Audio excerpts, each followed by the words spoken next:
গরুর মাংসের কালা ভুনাটা আমি কিভাবে রান্না করেছি তা পুরোটা নিয়ে থাকছে আজকের ভিডিও। আমি কিন্তু এর আগে কখনোই কালা ভুনা রান্না করিনি, তারপরও এবার যেহেতু প্রথমবার রান্না করেছি তো সেটাই আপনাদের সাথে শেয়ার করব। হ্যালো এভরিওয়ান, আসসালামু আলাইকুম সবাইকে। কেমন আছেন সবাই? আশা করছি সবাই সুস্থ আছেন এবং ভালো আছেন ইনশাল্লাহ।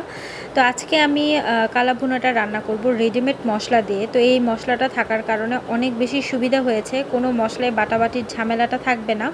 তো জাস্ট সিম্পলি এই মশলাটা দিয়েই আমি পুরোটা রান্না শেষ করব। তো এটা হচ্ছে 2 কেজি পরিমাণে মাংস রান্না করার মশলা দেয়া। তো আমি এখানে যেহেতু 2 কেজি মাংস নিইনি, তো আমি আমার পরিমাণ মতো এখানে মশলাটা দিয়ে দিচ্ছি। তো প্রথমে আমি যে রেডিমেড মশলাটা ছিল সেটা দিলাম, তারপর পেঁয়াজ কুচি দিয়ে দিচ্ছি, মুঠ ভরে 1.5 মুঠের মতো দিয়েছি, তারপর সয়া সস দিয়েছি 2 চামচের মতো, আদা রসুনের পেস্টটা দিয়ে দিলাম, এরপর দিচ্ছি সসটা আমার প্রায় শেষ হয়ে গিয়েছে, আপনারা কিন্তু সসটা অবশ্যই দিবেন। তো এরপর হচ্ছে আমি পরিমাণ মতো সরিষার তেল দিয়ে দিলাম আর লবণ। সরিষার তেল দিয়ে অবশ্যই কালা ভুনাটা বানানোর চেষ্টা করবেন, এতে করে অথেন্টিক টেস্টটা আপনারা পাবেন। তো আমি এবার ভালোভাবে হাত দিয়ে মেখে নিচ্ছিলাম। তো একবারে ভালোভাবে মেখে তারপর এটা আমি বসাবো। দেখুন মাখানোতেই কিন্তু একটা কালার চলে আসছে, এমন লাগতেছে যেন একটা কালা ভুনা কালারটা লাগতেছে আমার কাছে। তো আমি একদম খুব ভালোভাবে মেখে নিচ্ছি।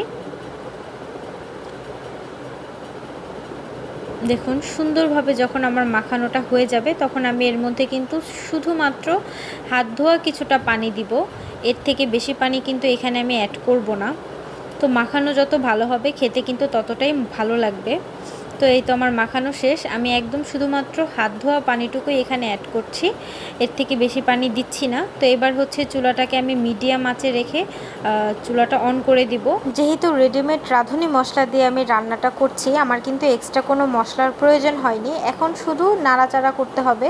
কালা ভুনাটা এখন শুধু নাড়াচাড়া করলেই হয়ে যাবে, কিছুক্ষণ পর পর সুন্দরভাবে নাড়াচাড়া করে দিতে হবে, কারণ কোনোভাবে যদি রান্নাটা পোড়া লেগে যায় তাহলে কিন্তু খেতে ভালো লাগবে না, পুরো টেস্টটাই চলে যাবে, পোড়া পোড়া একটা গন্ধ আসবে। তার জন্য খুবই খেয়াল রাখতে হবে যাতে মশলাটা একদমই পোড়া না লাগে।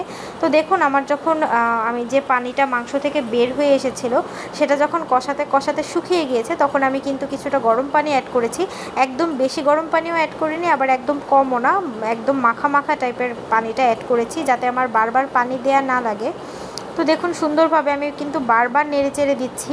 আমি এতবার নাড়াচাড়া করেছি যে প্রতিবার আমি ভিডিওতে উঠাইও। এই পর্যায়ে কিন্তু মাংসটা নরম হয়ে এসেছে আর একদম ঝোলটা মাখা মাখা হয়ে গিয়েছে। রাঁধুনি রেডিমেড মশলার সাথে যে আরেকটা ছোট প্যাকেট ছিল সেই প্যাকেটের মশলা থেকে আমি কিছুটা মশলা অ্যাড করে দিচ্ছি, এটাও কিন্তু 2 কেজি পরিমাণের মশলাই ছিল।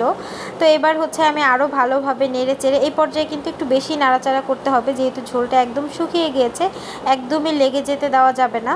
তো দেখুন কালারটা কিন্তু অনেকটাই চলে এসেছে। আমার কাছে মনে হচ্ছিল, যেহেতু আমি রান্না করছিলাম, আমার কাছে মনে হচ্ছিল যে রান্না করতে করতে আমি কালারটা ঠিক বুঝতে পারছিলাম না। তো এখন কিন্তু আমি বাগার দিয়ে দিব, এর জন্য বেশি করে পেঁয়াজ কুচিয়ে, রসুন কুচি আর লাল মরিচটাকে আমি একটু ভাজা ভাজা করে নিয়েছি সরিষার তেল দিয়ে। এবার হচ্ছে কয়েক টুকরো মাংস দিয়ে সেটাকে একদম ভাপ দিয়ে দিয়েছি কিছুক্ষণ, তারপর হচ্ছে পুরোটা মাংস এবং বাগারটা আমি বাকি মাংসের সাথে মিশিয়েছি। এভাবে করে বাগার দিলে খেতে খুব বেশি ভালো লাগে, ফ্লেভারটা খুব সুন্দরভাবে মাংসের ভিতরে যায়।